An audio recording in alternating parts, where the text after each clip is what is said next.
inspector based at Chester in northwest England. I was working a late shift, working through till about midnight. That particular evening, there wasn't that much happening. My radio came into life, and it didn't go into a lot of detail. They just said, "Can you contact Ellesmere Port CID?" A French national who spoke very poor English had rang the police talking about a murder that he'd been involved in a few years earlier. He'd been brought into the police station to get to the bottom of this story. And because they knew I was a fluent French speaker, they needed my help in clarifying exactly what he was talking about. This is not something I'd ever experienced before in my career. What am I walking into? What's going to be disclosed to me? That was the first time I met Sebastian Bendu. And I just asked him, "So what is this all about?"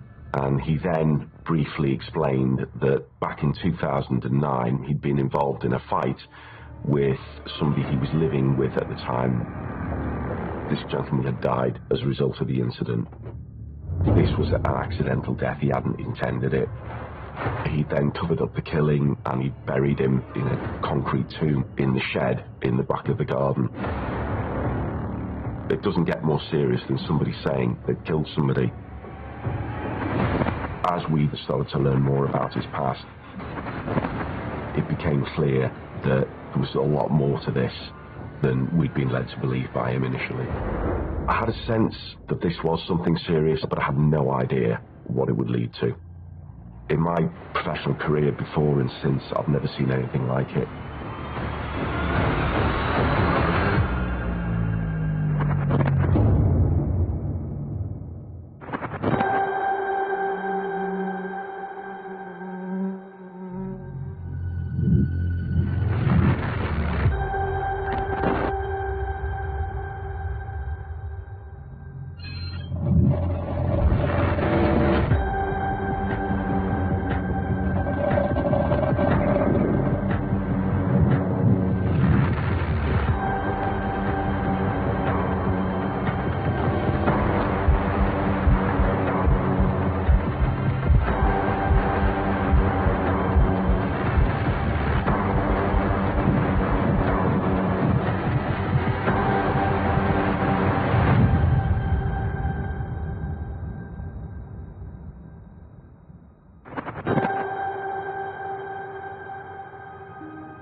Cheshire is a very broad county. It's known for being an idyllic rural place, a lot of footballers' wives. That's the image of Cheshire for some people, I think.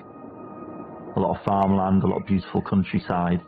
Affluent areas, so Wilmslow, Alderley Hedge, moving across to some of the bigger urban areas such as Widnes, Warrington, Chester.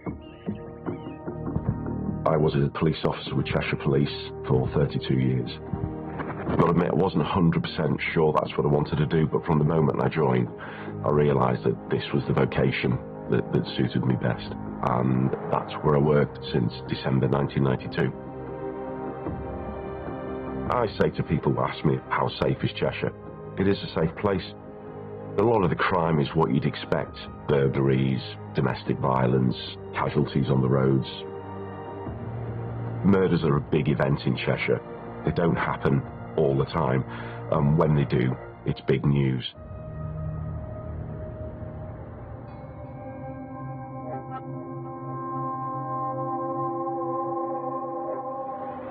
By the time of this incident, I was just getting to grips with the new role of an inspector, working on a very busy area, covering a lot of different responsibilities.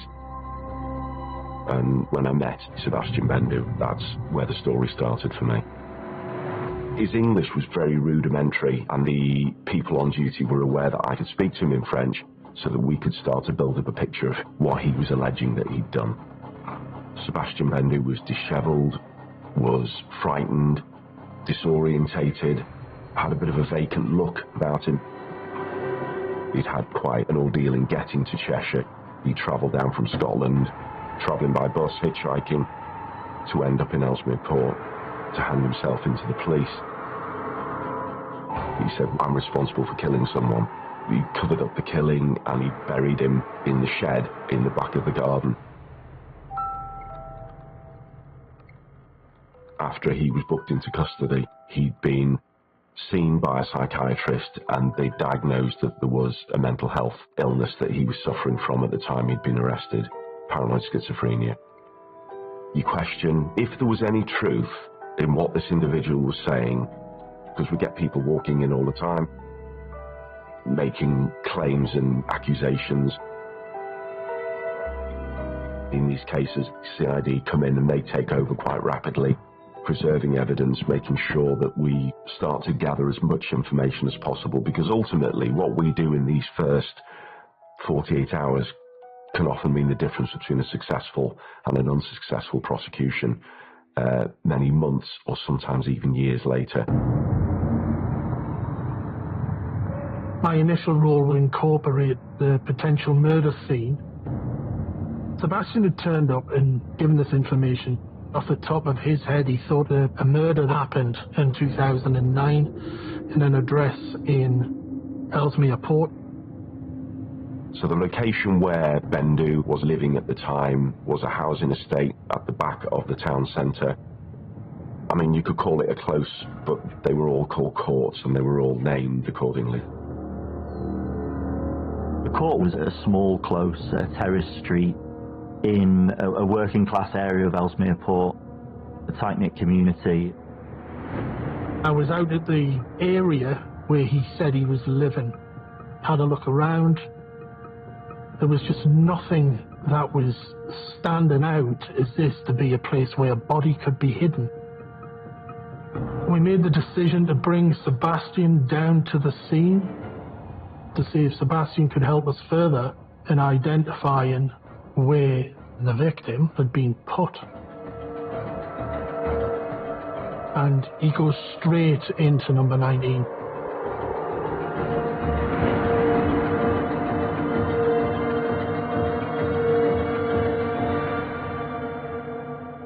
Each of the properties in the court had a backyard, and within that backyard was a shed where tenants would store extra items, garden implements.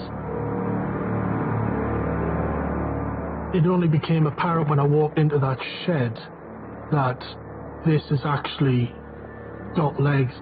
There was something wrong about this brick construction at the bottom of the shed. It clearly wasn't professionally built. It was like it had been stuck together in a hurry.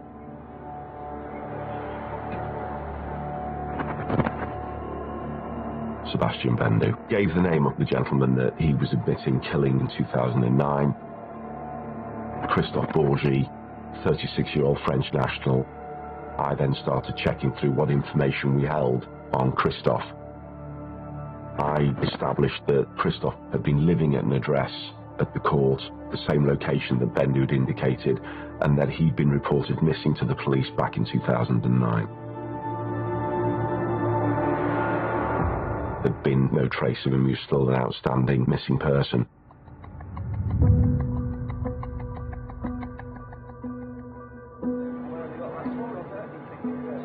Christophe was working for a budget airline based at John Lennon Airport in Liverpool. He was very outgoing, very personable, especially as an air steward. Someone who's compassionate and kind and looks after your needs. He loved travelling, loved meeting people. He was just a hard-working lad. And like a lot of young people, they want to travel around, want to see a bit of the world. And he was supporting himself to do that. At the time of his disappearance, he was living with Sebastian Bendu and another individual called Manuel Wagner. Wagner and Bendu were connected to another individual who lived across the way from them called Dominic Kocher, who was living there with his wife and his children. Christophe had no connection with them prior to him moving to the UK. He'd grown up in the Lille area of northern France, and it was through contacts at work I understand that he was introduced to Kocher, Wagner and Bendu. They had a room for rent, so Christophe moves in with Wagner and Bendu. in 2007. Kocher was directly across the road with his wife and family at number 10, and number 19 was actually being rented by Dominic Kocher. Kocher was effectively subletting it to Christoph Wagner and Bendu. He's got the money coming in from the room rent, and the lads were living there. Christoph was a nice friendly guy. Yeah, he was always smiling and happy, and he'd get in his little car and jog off to Liverpool to go and to his job. And if he was going out, tooting, he'd wave his hand out the window to me, you know. Christoph's landlord, Dominic Kocher, was another French national who had come to England, I believe, in the 2000s with his wife and his children. Dominic was always a really nice guy, very, very friendly. Seems to get on really well with everyone. Manny worked at the chip shop and the local shops. Kocher and Wagner were cousins. Sebastian Bendu was a childhood friend. Sebastian seemed a nice enough, friendly guy, harmless enough guy. He didn't seem like he'd ever harm anyone. The police had actually been notified of Mr. Borges' disappearance 4 years before Bendu's first confession.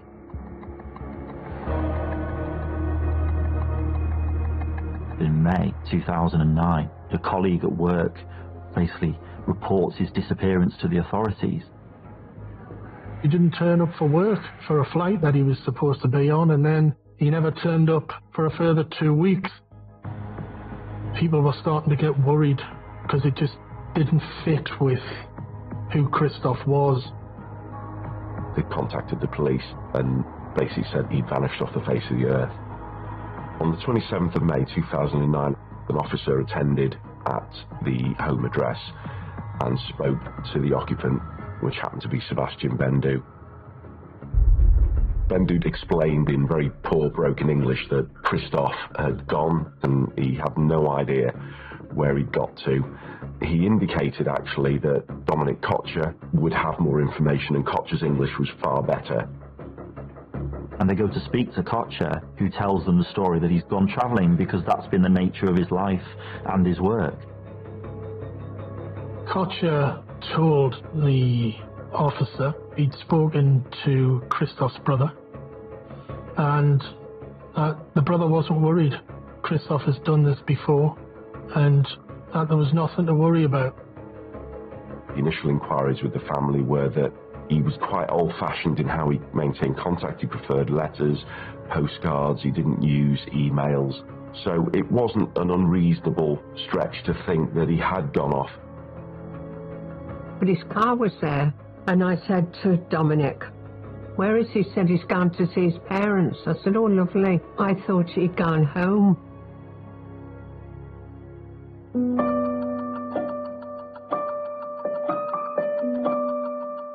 At this stage, we had a suspicious brick box with a Frenchman, Sebastian Bendu, with clear mental health issues, telling us there was a body inside it.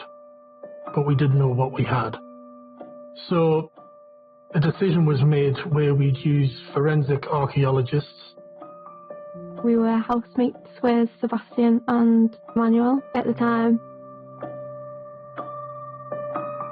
We assumed that there was never a housemate prior to us because no other person had ever been mentioned. I think I'd walked to the shop, and then after I come back 10 minutes later, there was about 4 police officers at the back of our door. They kind of just asked me if I had anywhere else to go as the house was being seized. Forensic police just suddenly turned up out of the blue at the back of their house, and they put up a canopy. There was obviously a gathering of people around. Everyone was speculating, but nobody knew what was going on. Oh, it was the talk of the court. Every time you saw somebody, "Have you heard what's going on?" Yeah, can't believe it.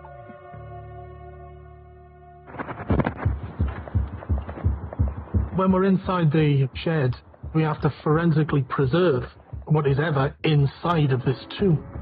I mean, it was slow, it was painstaking. And the archaeologists were going down the different levels of the structure. You could see the blue tarpaulin bound together as a tight little bundle.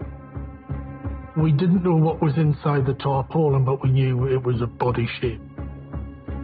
And sadly, it smelled of death. We did think this could be Christophe Bourgie, who'd been reported missing at the time. The last thing we wanted was family members, after all this time, finding out through the news or finding out on the internet that their loved one had been found. I'm not a trained family liaison officer, but nobody else was available who spoke French to a good enough degree to fulfill that role. I'd never been involved in anything like this, using my language skills, informing the family that we've got this dreadful news. It has to be broken to them. There's no easy way of telling them, but they needed to know, and that was my priority.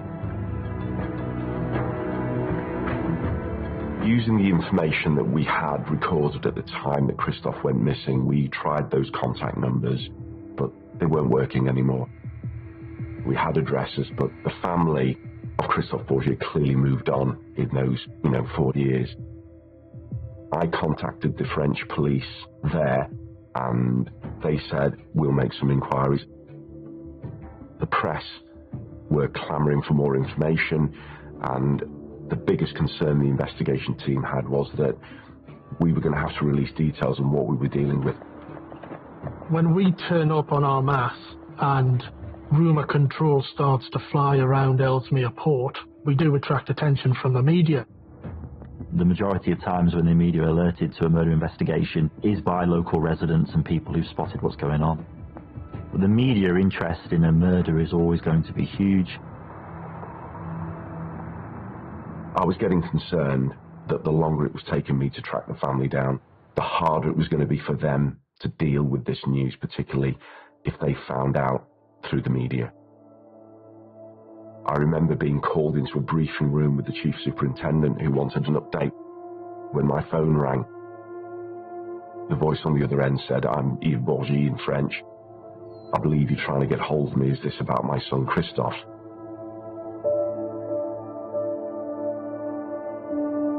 Alors, la première fois, c'est la gendarmerie de Noailles et de l'Oise qui m'a appelé en me demandant de contacter un numéro de la police anglaise. Donc là, tout de suite, on a pensé à Christophe. I had to make that difficult decision there and then. I had to inform him that we were investigating a case, and it appeared that we had found Christophe deceased. Non, je ne pensais pas du tout qu'il s'était trompé, puisque je me suis douté qu'il y avait quelque chose, mais on ne pensait pas encore à un truc à ce point-là, quoi. C'est difficile, hein. I said that somebody had admitted killing Christophe, and that we had then discovered a body, and we believed it to be his missing son. J'ai eu l'annonce qu'ils avaient retrouvé le corps de Christophe. J'ai prévenu toute la famille, donc après. Quand mon père m'a appelé pour annoncer la nouvelle, j'y croyais pas. J'ai lâché toutes mes larmes, c'était... Je me suis dit, c'est pas possible, c'est que dans les films.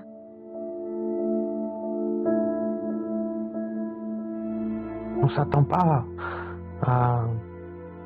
Parce que un jour, on, entre guillemets, sonne à la porte en disant « Il a perdu un frère », qui que ce soit dans ce genre de scène atroce entre... Christophe est mon fils adoptif que j'ai adopté suite au décès de sa mère en 1990, mais qui vivait avec moi bien sûr depuis 1983. On a perdu notre mère quand on était petit et ça a été une période compliquée. J'avais 7 ans, mon frère en avait 6 à peu près, et Christophe était déjà grand, donc 9 ans de plus. On a toujours eu la relation frère, à bien comprendre grand frère, où il avait bien sa place de grand frère, que ce soit à l'écoute ou pour aider, pour venir en aide ou pour ce côté où il arrivait toujours à être positif, malgré tout ce qu'on a pu avoir avant. Il était pas forcément souriant, il avait une carapace pour montrer justement ce côté positif. Un jeune tout à fait épanoui, normal, très calme, un caractère très calme, gentil et patient. C'était quelqu'un de tout à fait paisible. Il a toujours adoré la musique, les voyages, les chevaux, la nature, se promener. Et lorsqu'il était majeur, il est très vite parti à l'aventure. Et il nous envoyait régulièrement des nouvelles de tous ses voyages, des photos, des cartes postales. Mon frère était quelqu'un qui était resté un peu à l'ancien, où on disait toujours les paroles s'envolent et les écrits restent. Donc il avait tendance à toujours vouloir envoyer une carte ou une photo ou un petit mot pour prouver que même s'il n'était pas présent, il pensait à nous.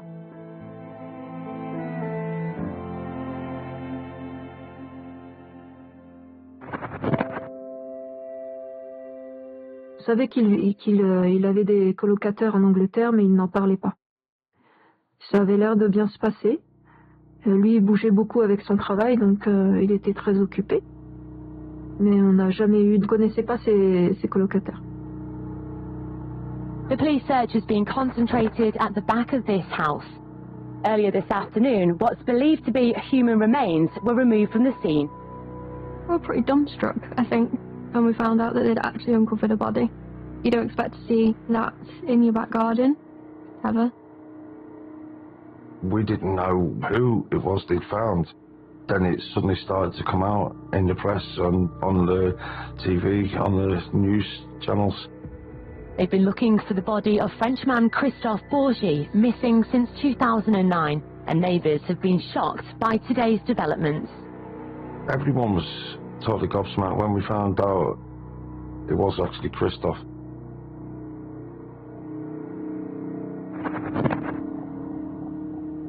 During the course of my investigation, I started to learn more about who Sebastian Bendu was. He was originally from the Strasbourg area of France.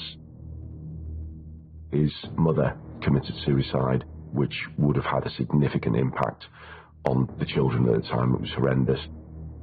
I know his father had gone to great lengths to provide opportunity for Sebastian to go to a good school, to get education, but then Sebastian's father died when he was quite young of natural causes, and then from that point Sebastian then looked after his brother through their teenage years. He'd ended up in a relationship. That relationship quickly soured to the point where she ended it because of his behaviour, and he then became quite aggressive, threatened to disfigure her, was harassing her, to the point where she was forced to go to the authorities, which resulted in being arrested by the police and prosecuted for threatening to kill his partner. As we dug into his background and started to learn more about his past, it became clear that he was potentially capable of far worse than being involved in an accident that had, gone tragically wrong. Quand ils m'ont dit que c'était une histoire de défense, c'était pas possible. Parce que Christophe n'était pas violent et il aimait tout le monde et s'entendait avec tout le monde. Je savais très Christophe, c'était pas le personnage à attaquer qui que ce soit, à faire quoi que ce soit de mal. Hein. Donc je savais que c'était faux tout ça. I started to question, as did members of the team, that this wasn't a case of self-defense, but very likely was more than that, and that it was an intentional act of murder.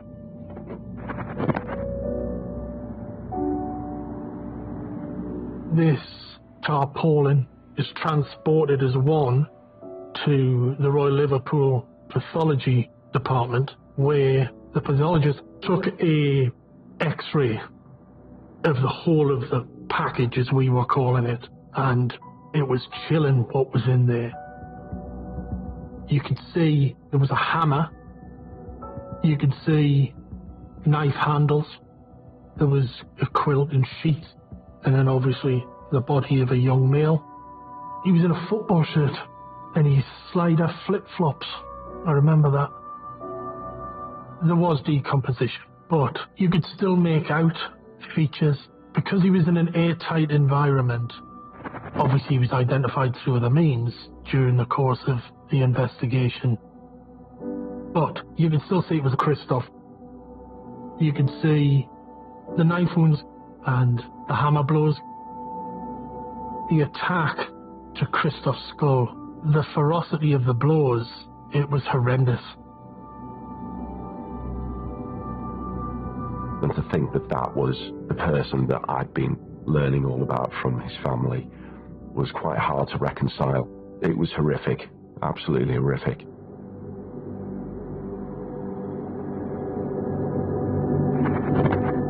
The last time the family had had contact with Christoph had been in the January of 2009, 5 months before Christoph went missing.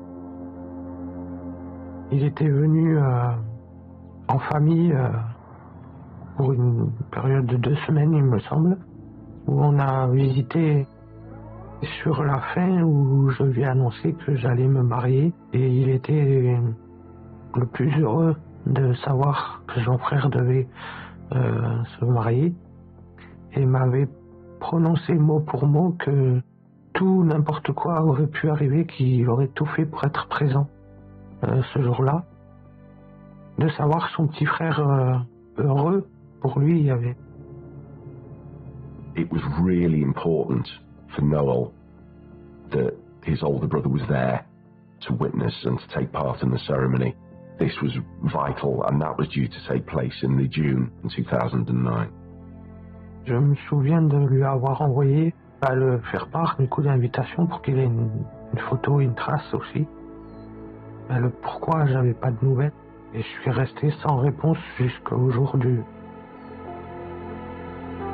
At some point in the April of that year, Christoph just drops off the face of the earth. He doesn't turn up to the wedding. There's absolutely nothing, you know, and that really upset Noel. He had no idea what had actually happened to Christoph, but that was part of the reason they'd contacted Cheshire Police. Mon frère avait qu'une parole, c'était surtout avec nous. Quand il disait quelque chose, on pouvait compter dessus. On a essayé de le contacter, bien sûr, par téléphone, mais il n'y avait rien. Impossible. Il avait disparu. Christoph Borgi lived his own life, quite independent from the people he was sharing the house with. So Cheshire Police had nothing to go on, really, at the time that would suggest anything sinister had happened. Pour moi, c'était pas cohérent, quoi, mais je savais très bien, en tant qu'ancien policier, je savais qu'il n'y aurait eu aucune enquête sérieuse sur une disparition, puisque si ses voisins déclarent qu'il a disparu volontairement, il n'y a pas d'enquête. Hein. So back in 2009, when Christoph was initially reported missing and the officer visited Bendu and Kocha, Christoph's brother receives an email from Christoph. Mais un mail très étonnant parce qu'il me l'avait fait lire et on ne croyait pas en ce mail parce que c'était pas son écriture, c'était pas sa façon d'écrire, c'était pas lui. The email read, "Hi Noel, I've just been able to read my emails for the first time in 5 weeks and I see that both you and Aurélie and Dominic have been worried about me." And he went on to say, "Don't worry, I'm fine and I've decided to travel a bit." He then goes on to say, "I'm going to visit and settle in China for 2 to 3 months and I'll be together with this female that he'd met on his travels apparently." He then goes on to say, "You know that I've always wanted to go to China and my cell phone's about to die on me." Il avait parlé qu'il voulait visiter la Chine, mais il n'aurait jamais envoyé déjà un mail pour expliquer ça à sa famille, et il aurait attendu le jour J pour venir. Mon frère s'est beaucoup inquiété, il a contacté. Il m'a dit, je vais appeler la police, il y a quelque chose qui va pas. J'ai fait les démarches plusieurs fois d'ailleurs à la police française pour signaler et on m'a répondu qu'une personne majeure en France avait le droit de disparaître. After that email, the family effectively didn't hear any more news from Christoph. We know at the time that it was sent, it couldn't have been Christoph because we suspected that by that point Christoph was already dead. What we were led to believe initially with Bendu is that, you know, this was an accidental death, he hadn't intended it. We needed to get to the bottom of what had happened to Christoph. That's when things started to unravel and paint a far more disturbing picture about what had happened to Christoph in his final hours. So inside the tarpaulin there was a claw hammer, a number of knives, a number of pairs of overshoes. The post-mortem revealed severe trauma to his skull, where he'd been hit more than once with a hammer. The autopsy also revealed that there were a number of knife injuries that had occurred to Christoph. It didn't stack up with the story that Christoph had been killed accidentally in a fight with Bendu. It was just screaming out that this poor young lad had not been killed by one person.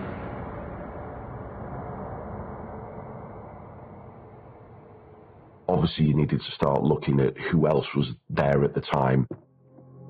And given this is now years on from the murder, we couldn't find a fingerprint, we didn't have CCTV, we didn't have that evidence that you would normally rely on, so we had to go back and do old-fashioned detective work. We were keen to find out what day Christoph was actually murdered. We knew that he'd been to work the 22nd of April 2009. We discovered that Christoph was booked onto a flight. The flight was booked for the 24th of April 2009. Christoph didn't turn up for that flight. So it made perfect sense to us that the actual murder date would be the 23rd of April 2009. In the tarpaulin with Christoph's body, the police had found 2 knives and a broken knife handle. You know, the small little paring knives that you have in the kitchen? Cheap as chips they are. I think they're about 50 pence each, under a quid. We know what supermarket locally these knives have been bought at. I was hoping that someone was dumb enough to pay for this stuff on a card that could be traced back to them. And bearing in mind we're 4 years down the line now, I thought we're not going to have any luck with this, but we'll give it a go. The security manager does her magic, and lo and behold, a couple of days before, Christoph was murdered. Dominic Kocher is in this supermarket and buying 3 paring knives, and he's used his debit card.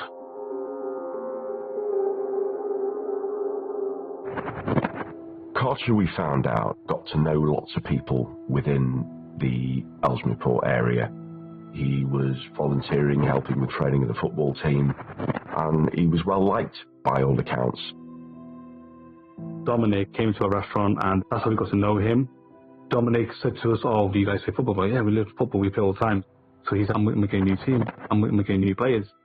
The first time I met Dom, he asked me what position I played, and I was up front, and then he asked me to play ever since. He was very friendly. He introduced me to the rest of the team, and he just seemed really happy and bubbly. He's really kind.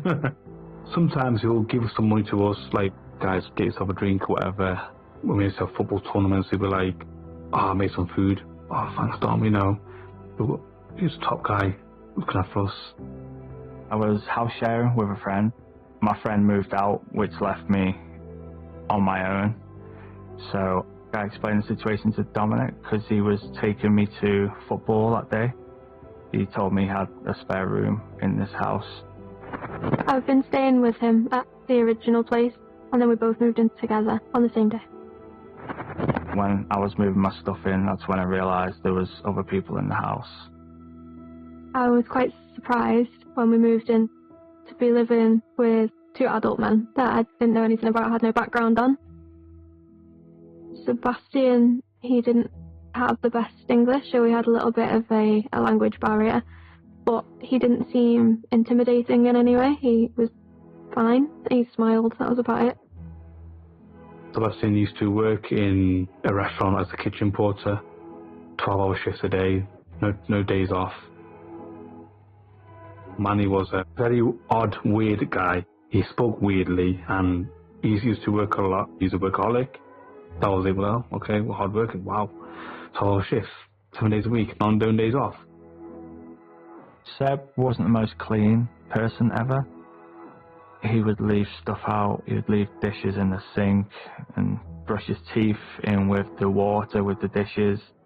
One time we came home and I don't think we had toilet paper, so they'd used one of our dressing gowns. I think you could figure out the rest yourself. Yeah, it wasn't a number one.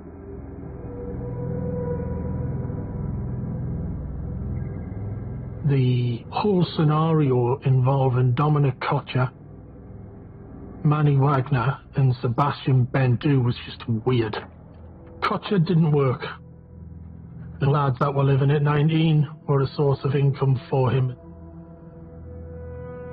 All of them had their salaries paid into Kocher's bank account, and in return he bought all the food, supplied them with pocket money. Do the washing. Do everything for clean them. Their bedrooms. All that Manny and Seb ever did was go to work, come home, sleep, wash, go back to work. If they needed clothes or they needed a new toothbrush, Kocher was the one that would go out and buy it. He maintained a vice-like grip on their lives and their finances and controlled everything. They just worked, earned money, and repeat. They never went on holiday. Their lives never really moved along. They never learnt to drive. They didn't find partners. They didn't go out to restaurants or shopping trips or just general activities that people do. Dom, he had a car and his house was nicer. He had a family home, flat screen TVs, like leather sofa, and what you'd expect more for someone who was working 12-hour shifts most days. It was apparent that Kocher was living a very nice and fairly affluent lifestyle. It was clear that much of this was being funded by not only Wagner and Bendu's wages, Christoph Borgi was also paying his wages into Kocher's accounts, clearly understanding that Kocher was looking after his wages. I'll take care of everything for you. But it became apparent that Christoph was unaware that his wages were effectively funding the house and lifestyle of Kocher. It was just something we as an inquiry team and an investigation team just couldn't get our head around, why these young lads are working hard, they're out doing proper jobs for minimum wage, but the arrangement just only benefited one person, and that was Dominic Kocher. It became very apparent very quickly that he was very manipulative. He was actually very skilled at convincing people of things that were clearly a lie. He did tell us at one point that he had cancer. He was telling everyone he was ill and wasn't well. He said he's having chemo, stuff like that. Some days he'll look ill, so you're thinking, oh yeah, he's having a rough day. Some days he'll be like, oh, yeah, you can come round to my house, but I'm not feeling well. But he'll come round, mate. You know, we're here to help you, support you, as friends do. He elicited a lot of sympathy. Some people went to a great deal of trouble to lend him significant amounts of money, to assist him, feeling sorry for him. And a number of people we then went on to find out loaned him considerable amounts of money and were never repaid, or he would provide them with checks that would then bounce, so he'd keep them ticking along. I think it's interesting that everybody says that he was a nice guy, he was a coach for the football teams, he'd do anything for anyone. However, there were people that saw through it. There was a neighbour who said he was always on the take, he never wanted to buy things himself. Dominic was always knocking and borrowing stuff off of any neighbour he could. So I got used to him then, and then if he wanted something, say no, sorry. Well, where am I going to get it? Say, try buying it. From a psychological perspective, people often have a public persona and the persona that only a few people get to see. So she saw the real him, and only some people would see the real him, that he was somebody that would manipulate and take And I think that's why he had this bizarre relationship with Ragnar and Bendu. He was an individual that used people to take what he wanted. There was a lot of evidence that was starting to come forward which directly linked Kocher as a suspect. After Christoph was last seen, a lot of his possessions were sold on by Dominic Kocher, using websites to sell his DVDs and CDs. A lovely elderly couple told us that Kocher had told them that Christoph moved away and he left Kocher with some bills or some financial problems, and he had to sell Christoph's car. He was only after a couple of £100 for it and said, yeah, it was his mate and his mate had moved abroad. I paid him the money and actually bought the car off of him. We thought, why would you sell someone's car just because you haven't seen them for a couple of days? At the time, I didn't know it was Christoph's car. It was identified to me was a friend's car. It's sickening. It's horrible. All the traces of Christoph's life in Ellesmere Port were slowly being erased.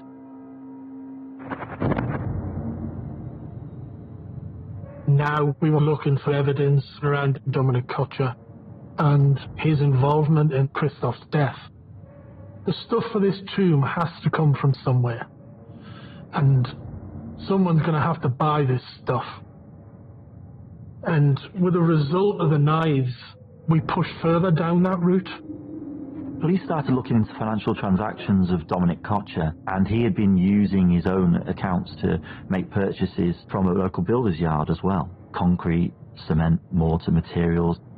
The bricks that we used in the making of the tomb. We established the date of the 23rd of April as being the date that Christoph was murdered. We were able to link that directly to purchases Kocher made in the days leading up to the date of the murder. We also look at victims' bank accounts, and Christoph's card was being actively used after the time of his death. Someone had bought Dominic Kocher's wife an anniversary card using the deceased's debit card. So when you put two and two together, the only person that's going to be buying an anniversary card with wife on it is Dominic Kocher. I mean, how sick is it to buy your wife an anniversary card using the dead man's debit card? That is plainly wrong. So we had established that there were other persons of interest in this investigation, namely Dominic Kocher, because of the dynamics, and Manuel Wagner, who was living with Sebastian Bendu and Christoph Borgi in the same house. We needed to find out who would be sending emails to the deceased brother stating that I'm fine and dandy and I've met a new girl and I'm moving to China. Could it be the same person that's sold his car? Could it be the same person that's sold his music collection? The same person that's been to the supermarket to buy 3 knives? Who's been to the builder's merchant to buy bricks and bought cement and limestone to complete the tomb? It's damning evidence for Dominic Kocher. We quickly needed to get them in so we could establish what involvement, if any, they had played in the death of Christoph Borgi. The problem was that they had all left the courts where they'd been living over a year earlier. These people have to be arrested and interviewed in connection with the murder of Christoph Borgi.